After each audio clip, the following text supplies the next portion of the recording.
Each new day is a new opportunity to improve yourself. Hi viewers, welcome to Grammar English Grammar தமிழில். இன்னைக்கு நம்ம பார்க்க போறது ஒரு phrasal verb. சாதாரணமான வார்த்தைகளை யூஸ் பண்ணி போர் அடிச்சிட்டீங்க அப்படின்னா உங்களுடைய கான்வர்சேஷனில் நீங்க இந்த phrasal verb, idioms இதெல்லாம் யூஸ் பண்ணி பேசுனீங்கன்னா நீங்க உங்களுடைய இங்கிலீஷ் கான்வர்சேஷனை தனித்துவமா மாத்திக்கலாம். அந்த வகையில் இன்னைக்கு நம்ம பார்க்க போற வார்த்தை stir up. இந்த வார்த்தைக்கு 4 டிஃப்ரெண்ட் ஃபார்ம்ஸ் இருக்கு பாருங்க. stir up, stirs up, stirred up, stirring up. இந்த stir up அப்படின்றத நம்ம சிம்பிள் ப்ரெசன்ட் டென்ஸ்ல I, we, you, they இந்த 4 சப்ஜெக்ட்டுக்கும் யூஸ் பண்ணலாம்.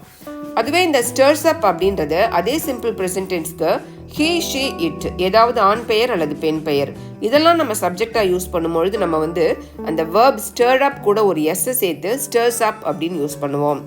அடுத்தது பாருங்க stirred up. இந்த stirred up அப்படின்றது பாஸ்ட் டென்ஸ்ல யூஸ் பண்றது. அதாவது கடந்த காலத்துல நடந்து முடிஞ்ச ஒரு நிகழ்ச்சியை பத்தி நம்ம பேசும்போது இந்த stirred up அப்படின்றத யூஸ் பண்ணலாம். அடுத்தது இந்த stirring up அப்படின்றது present participle அப்படின்னு நம்ம சொல்லுவோம். கண்டினியூஸ் ஃபார்ம்ல யூஸ் பண்றது. இப்போ நம்ம இந்த stir up அப்படின்னா மீனிங் என்னன்னு பார்த்தோம்னா தூண்டி விடுதல். சூழ்நிலையை தூண்டி விடுறாங்க அப்படின்னு நம்ம சொல்லுவோம் இல்லையா, குத்தி கொடுக்குறாங்க அப்படின்னு சொல்லுவோம் இல்லையா, அதுதான் நம்ம stir up அப்படின்னு சொல்லுவோம். Stir up அப்படின்னா cause or provoke trouble or bad feeling. அதாவது ஒரு கஷ்டத்தை உருவாக்குறது, தூண்டி விடுதல், ஒரு தேவையில்லாத ஒரு கெட்ட உணர்வை தூண்டி விடுதல். இதை தான் நம்ம stir up அப்படின்ற இந்த phrasal verbல மீன் பண்றோம். To cause someone to feel a strong emotion and a desire to do something. அதாவது அவங்களுடைய எமோஷனை, அவங்களுடைய உணர்ச்சியை தூண்டி அவங்கள ஏதாவது கெட்டது செய்வதற்கு நம்ம காரணமா இருப்போம் இல்லையா, அதுதான் நம்ம stir up அப்படின்ற இந்த phrasal verbல மீன் பண்ணுவோம்.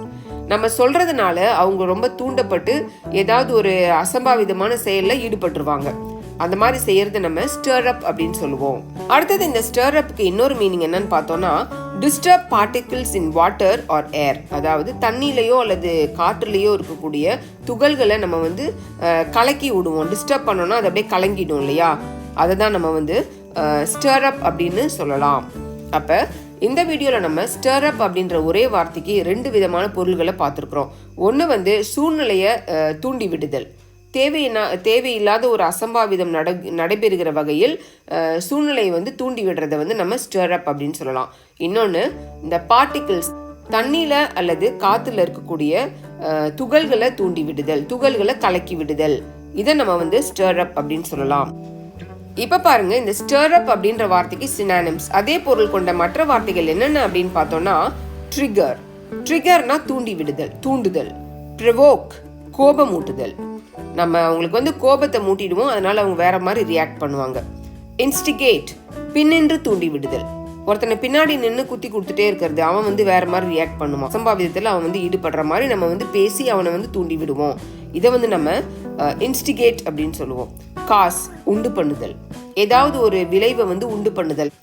இந்த வார்த்தைகள் அதாவது ட்ரிகர், ப்ரொவோக், இன்ஸ்டிகேட், காஸ் இதெல்லாம் இந்த stir up அப்படின்ற வார்த்தைக்கு synonyms, அதாவது அதே பொருள் கொண்ட மற்ற வார்த்தைகள்.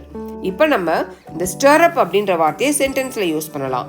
பாருங்க, they are trying to stir up trouble. அவர்கள் பிரச்சனையை தூண்டி விட்டு கொண்டிருக்கிறார்கள் அப்படின்னு நம்ம சொல்லுவோம். அடுத்தது பாருங்க, the workers stir up a lot of dust. இது 2வது மீனிங் இல்லையா, அதாவது இந்த காற்றிலோ தண்ணீரிலோ இருக்கக்கூடிய துகள்களை கலக்கி விடுதல், தூண்டி விடுதல். The workers stir up a lot of dust. வேலையாட்கள் சுத்தம் பண்ணிட்டு இருப்பாங்க. அந்த மாதிரி சுத்தம் பண்ணும்போது அந்த ரூம்ல டஸ்ட் எல்லாம் ரொம்ப ஆயிடும் இல்லையா, நம்ம சொல்லுவோம் அதாவது தூசியை கலப்பாத அப்படின்னு சொல்லுவோம் இல்லையா, அதுதான் இந்த சென்டென்ஸோடைய மீனிங். அடுத்தது பாருங்க, the marriage photographs stir up some painful memories. திருமண புகைப்படங்கள் வலியுள்ள நினைவுகளை தூண்டுகிறது அப்படின்னு நம்ம சொல்றோம். என்ன வியூவர்ஸ், இவ்வளோ நேரம் நம்ம stir up அப்படின்னா மீனிங் என்ன, அதுக்கு அதே பொருள் கொண்ட மற்ற வார்த்தைகள் என்னென்ன, அதை எப்படியெல்லாம் நம்ம சென்டென்ஸ்ல யூஸ் பண்ணலாம் அப்படின்னு பார்த்தோம் இல்லையா. இந்த வீடியோவை நீங்க பார்க்கறதோட நிறுத்திடாதீங்க. இதுல நம்ம யூஸ் பண்ணிருக்கிற இந்த stir up அப்படின்ற இந்த phrasal verb நீங்க தேவையான இடத்துல சரியான முறையில பயன்படுத்துங்க, பிராக்டிஸ் பண்ணுங்க, இங்கிலீஷ்ல பேசுங்க, கான்ஃபிடன்ஸை உயர்த்துங்க. Thank you viewers.